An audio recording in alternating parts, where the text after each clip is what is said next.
ప్రకటించాల్సి వచ్చింది. తెలంగాణ రక్షణ సేన అన్నది ఎన్నికల కమిషను మాకు ఇచ్చినటువంటి పేరు. ఆ లాయర్ గారితో మాట్లాడి వారి పర్మిషన్తోనే మేము కండువాలు కానీ పేర్లు కానీ అఫీషియల్గా వాడుకుంటూ ఉన్నాం. అయితే అంతకన్నా ముందు అనేక కుట్రలు జరిగినాయి. మేము అప్లై చేసిన పేర్లు కానీ ఇంకోటి కానీ రానియొద్దు అని అనేక కుట్రలు జరిగినాయి. కాబట్టి చాలా వ్యూహాత్మకంగా మేము అనేకమైన టాక్టిక్స్ పాల్గొంటూ వచ్చినాం, అనేకమైన టాక్టిక్స్ని చేసుకుంటూ వచ్చినాం. అట్లా రావడం ద్వారానే ఫైనల్గా మా అప్లికేషన్, మేము తెలంగాణ ప్రజా జాగృతితో పెట్టుకున్న అప్లికేషన్ ఏదైతే ఉందో అది మంచిగా ముందుకెళ్ళడం జరిగింది. లేకపోతే అక్కడ కూడా అనేకమైన కుట్రలు జరిగినాయని తెలిసింది కాబట్టే లాంచ్ రోజు ఆ టైం ముహూర్తం సెంటిమెంట్ కాబట్టి నేను ఆ టైంకి అనౌన్స్ చేసిన.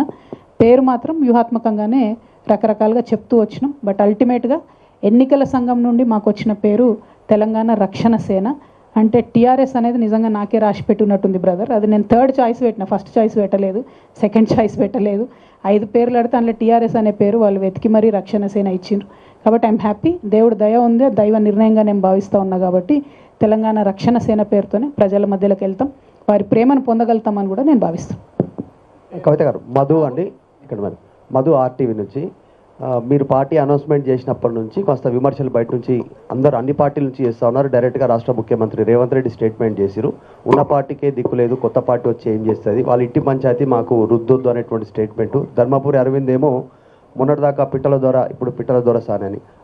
కోమటిరెడ్డి బ్రదర్స్ ఒక పెద్ద జోక్, కవిత పార్టీ పెట్టడం, 6 ఏళ్ళు నేను ఎమ్మెల్యే అయితే నేనే కాలేదు ముఖ్యమంత్రి, ఆమె ఎట్లయితుంది, తండ్రికి విలువనివని ఆమె తల్లి ఎట్లయితుంది అనేటువంటి స్టేట్మెంట్ చేశారు కోమటిరెడ్డి బ్రదర్స్.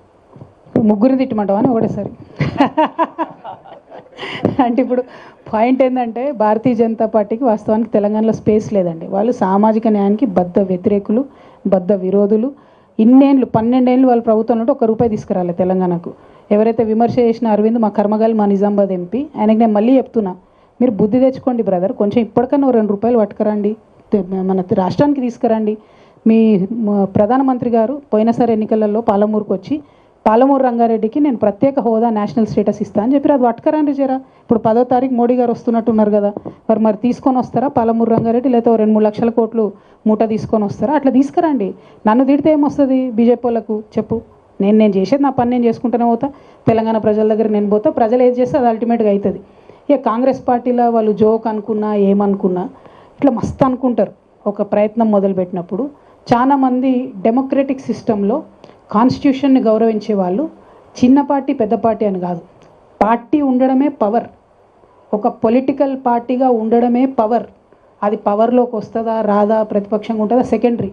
పార్టీ నడిపేటోళ్ళ సిన్సియారిటీని బట్టి ఆ పవర్ ఏందో తెలుస్తుంది మీకు. ఆ పవర్ ఏందో ఖచ్చితంగా ఇవ్వాలి. నన్ను జోక్ అన్న వాళ్ళకు కాలమే సమాధానం చెప్తుంది. పర్సనల్గా ఒక్కొక్కరు నేను సమాధానం చెప్పాల్సిన అవసరం లేదు.